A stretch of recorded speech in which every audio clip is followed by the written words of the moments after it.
Okay, so I mean, we just looked at, we've looked at a lot of things, STIs, the common ones, the importance of early testing, long-term effect of treating and not treating as well.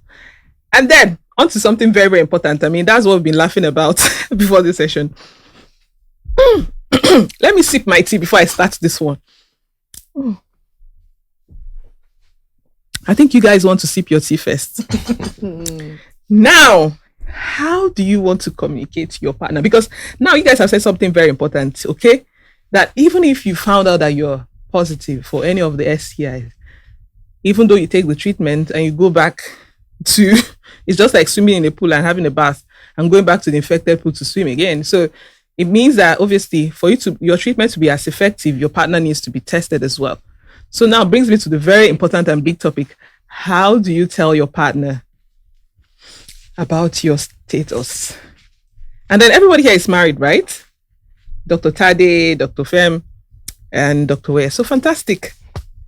Yeah, so so when you're saying it's not like a boyfriend, and even if like a boyfriend and girlfriend thing, there is now object permanence. So I'm going to start with Dr. Tade. From your doctoral point of view, how is the medicated way to tell your partner that it has been? I know. Let me sip another. That's $1 million question. You have to breathe in. It's a lot. It's a different thing when you are talking to patients. Exactly my point. Yeah. It's a different thing when you're talking to patients. I mean, you're pretty much just trying to tell them the facts. And you can even be speaking oral English like, actually, the correlation. Right. But now, this is inside your house. Okay. Real life. So, yes, real life. So it's a different ball game. Mm-hmm. Your client is, your patient just needs advice, right? So you tell them what you need to tell them. Mm-hmm. It's your obligation. And then it's when they leave there and they have to talk, mm-hmm. they have to speak with their partner, and anything could go wrong, right? Because you don't know how they got it, mm-hmm. right? As a doctor, you don't know how they got it. You don't know what the source is. You don't know the level of communication they have with their partner, the level of understanding they have with their partner. And, well, again, you also don't know the temperament of their partner. So I know it may be very difficult. It may be difficult in some situations. But again, there is all the benefit. There is all the benefit in ensuring that your partner knows. Some people would just hide it. They'll just try and treat first, avoiding sexual intercourse with their partners over the period that they're in treatment. But the moment they go back, they get it back. So even if they've treated, I mean, when they go back, they get it back. It's tough. I mean, Dr. Owoeye, how do you think? How do you think? I mean, so you're going to walk up to your partner and say, Tunde, I need to talk to you. So you remember that day that I said I was going to the studio? Mm-hmm. On the road. That's how I now met somebody. It's not as if anything. So on the road now, we now said, okay, let's go and buy snacks. We now went there. On the road now, on the way to the place, we now fell on each other. Bam. And then something arrived. Obviously, you're not going to do that. I think you are... The truth is, yeah, if we look at it from the emotional point of view, then it might be very, very difficult for us to do. But then, the truth is, we look at what you want to achieve, because even treatment protocols for sexually transmitted infections stipulate that the partner must be tested and also treated. You understand? So it's very, very important. So now, having this at the back of your mind, also knowing that, one, if you get a sexually transmitted infection and then you have a partner, it's also part of your obligations, I think, to tell them, because you're actually exposing them to. And now you are already aware of your status. You're already getting treatments for it. And then there's your partner. He or she is not aware. He or she is not getting treatment. Then, of course, I think at the end of the day, in the long run, it's even going to be worse if you actually hide your status, from your partner. You have to do it. Something you really, really have to do. I've had HIV patients who I've had to counsel. And sometimes they will want me to be involved. Some of them will be like, okay, I can't face her. I will just tell her, sir, that the doctor wants to see both of us in the hospital. Okay. And I would like you to counsel us before telling us. I see a lot of my patients taking these routes. Okay. You understand? And at the end of the day, you as a doctor, you find a way to actually balance things and try to make sure that things don't really go out of hand. You understand? And of course, at the end of the day, I found out that most of the times, couples eventually come to terms with this, and they both know, especially if you know that, because there is no sexually transmitted infection that even if it's bacteria and parasitic ones, you know that you can actually attain a cure. Even if it's HIV, we should stop all this stigmatization. I've had patients who have been on ARVs for 20 years. Wow. I've known patients who have been on ARVs for 20 years. And doing fine. They're virally controlled, suppressed. And for a patient who has attained viral suppression, it's pretty much like a normal person. Sorry to use that word. I mean, it's pretty much like someone who does not have HIV, because the probability that you even transmit it to another person is less than 1%. I like the point that I intentionally asked the guys first, because for men it's okay, it's happened, okay, let's get over this. But then let's come to we women, because when we are talking about this, it sounds very coordinated. So guys, I actually think that when my patients come to me, they get this on that. You cheated. Hey, somebody went somewhere they were not supposed to go, got something they were not supposed to get, came back with the souvenir, and gave someone that was at home on their own. So first of all, you see that as women, there is this emotional step. There's the betrayal part of it. You understand the feeling of, okay, why am I even saying women? I mean, cheating happens both ways, right? But I'm just trying to paint a scenario. I mean, how it would, because I was going to ask her as a married woman, how, because we have to approach this very sensitively, because remember that these are people who are in a committed relationship, okay?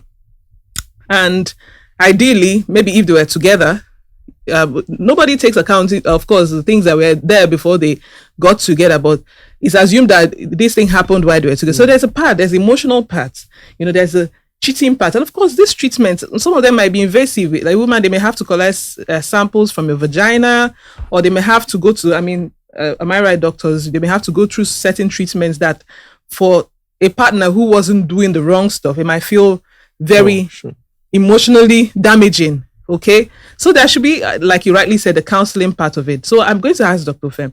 I'm always calling her Dr. Ofem.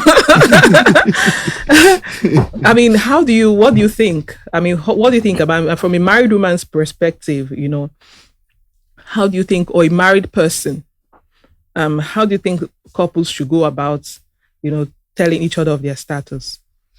I think the first thing you have to do is understand your partner, know the kind of person he or she is.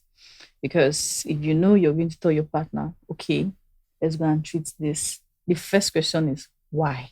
So you should be able to understand them, probably look for a time when they are happy and suggest, okay, a medical checkup. Okay. And then it should be part of what you guys are going to do. Like Dr. Owoeye said, it's the times when it's asymptomatic.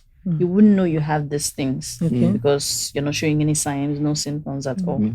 So you should be able to understand your partner and know when to tell them. Now, if you can't, you can also meet with a doctor who is experienced, who specializes, maybe a gynecologist or a family doctor that would explain these things and make your partner understand why it's important for you to do this test and treat. Okay. Because you never know. Now, there are times when maybe it might be the woman at fault. Okay. And you don't want to tell your husband that, okay, this is what happens. Because in the African setting, it's normal for a man to cheat. But for a woman, it's a different ball game. So you have to be diplomatic. Because if you really care about your partner, you would want to look for a solution so that it will be treated. I get your point. I mean, this is very important. And also, I think what I would add to this is be human about it. Understand that you've hurt someone, because some people want to go about it with, well, what's the worst thing that can happen now? Okay, if you want to scatter, scatter. But when you're remorseful about what happened, and when you commit to ensuring it doesn't happen again, there's a level of acceptability. There's a level of calm that comes with it. Being able to own up to the fact that you've messed things up, okay? And you're ready to fix it, and you promise not to happen again, and you understand the effect of what you've done on your spouse or your partner. So I feel like there's a place of forgiveness that comes with your partner realizing that you're truly and honestly sorry for what you've done and committing not to repeat. Okay, but then again, there's a dicey part. Okay, I'm going to bring it to Dr. Owoeye so you can answer and then add it to what you had to say. Now there are women who, of course, I'm a woman too, and I have friends. You find situations where a woman knows the husband is not faithful, or the husband is out there, out and about. And most of the time they can't come to the table to discuss, we need to do a test. And most of the times these men want to, people are married, so, the protection parts may not necessarily be top notch or something to consider. How are you going to advise those women, to be able to take care? Because it happens. It's a society. You have people who their partners are obviously misbehaving, and the women have come to a resolve that, okay, if I have to live through this, what is the advice, the practical advice to give them when your spouse is likely to cheat and not likely to come back for testing? And so what's the advice? Okay, before I actually answer that question, I would also like to add that I think we should sometimes think out of the box when it comes to acquisition of sexually transmitted infections. It's not all the time that you find that is a cheating partner or something. Okay. There could be other things. Great. There could be other things. For example, someone could have had a blood transfusion. Okay. In fact, the person could have actually had the infection before they got married. Maybe, we said most of them actually asymptomatic, and some people still don't really test, before marriage, though that's not so common. You understand? Or sometimes, there's a whole lot of, complexity to these things. Yeah. You understand? So it may actually not be issue of cheating, but of course, most of the times, of course, that comes to mind. But then that still comes down to what, she said earlier on, and she said that understanding is actually very, very important. But most important thing is you need to love yourself first. You understand? And that brings me to the question you asked. Now, if you have a cheating partner who is adamant and sticking to his guns in the path that he or she has chosen, and you don't want to leave the person, or you feel, okay, fine, this is something, I can cope with, because there are no rules to these things. Yeah. Now, I've seen couples who would say, especially women, the husband is going on a trip. Yeah, get this pack of condoms. I beg, just, wow. I've actually, I think my mom told me about a friend of hers who does that. You understand? So, but of course, there are some men who will still not use that. Yeah. Now, one thing you should do is you need to love yourself. One of the ways to actually beat sexually transmitted infection is to know. Okay. We talked about early detection. So if you fall into that category, then you need to get regularly tested. You understand? You need to get regularly tested. Okay. And I think that solves a whole lot of problems. Okay. So because, when you test regularly, you probably will detect if there are issues, and if something you need to treat, you treat. And of course, by the time you probably, contract an infection, then you can at that point, call your partner and then tell your partner, okay, this is it. So the first thing is, in this particular situation, you need to love yourself. And then what's the place of the female condoms? Because you have some people that say, my partner does not like using condoms. I love that. The female condoms, do they help? Is this something that women can explore? Yeah. Are there other forms of protection as well? The female condoms will help, but then it doesn't protect from all sexually transmitted infections, like the HPVs. Yes. Like some of them that you can even get from skin to skin contact. Like the herpes and what have you. So while it will do a lot of good in protecting against HIV, and what have you, but it doesn't actually protect all sexually transmitted infections. So the best bet is constant testing. Constant testing. Of course, you need to protect yourself, but then you need to test regularly. This is such. I think this is one of the tough parts of this conversation, because the other part seems to be like a breeze. Okay, there's an infection, you've identified this, now you have to treat, and of course you have to bring in your partner and then get treated. I feel like once you're able to cross this bridge, the subsequent part is easier to deal with. Obviously the treatment part, and I feel like we've done this section justice. I feel like our listeners are able to take the right steps in the right direction. That's how they say it, right? And then first of all, accept what has happened. Understand that your partner needs to be treated as well. And like you said, love yourself enough to get this over with, and also ensure that you love your partner enough to let them know what has happened. And then when it's becoming difficult for you to be able to have that conversation, bring in someone else that can help douse the inferno that the situation is going to bring, be it your pastor, be it your doctor. And then I think there's a part that the doctor makes this conversation easier by letting them know how the severity, because sometimes the result says HPV, this one, that one, and then the woman feels like, or the man feels like it's a death sentence. But when a doctor is mediating in this, not only is he saying, your spouse or partner has this, the doctor is already in the same vein telling you what the possible solutions and what the outcome could be for you. So there could be a level of, okay, it has happened, but can I get my way out of this? So you being able to provide that answer right away also helps, douse. So thank you, Dr. Owoeye, Dr. Ofem, and Dr. Ajao for doing this session justice.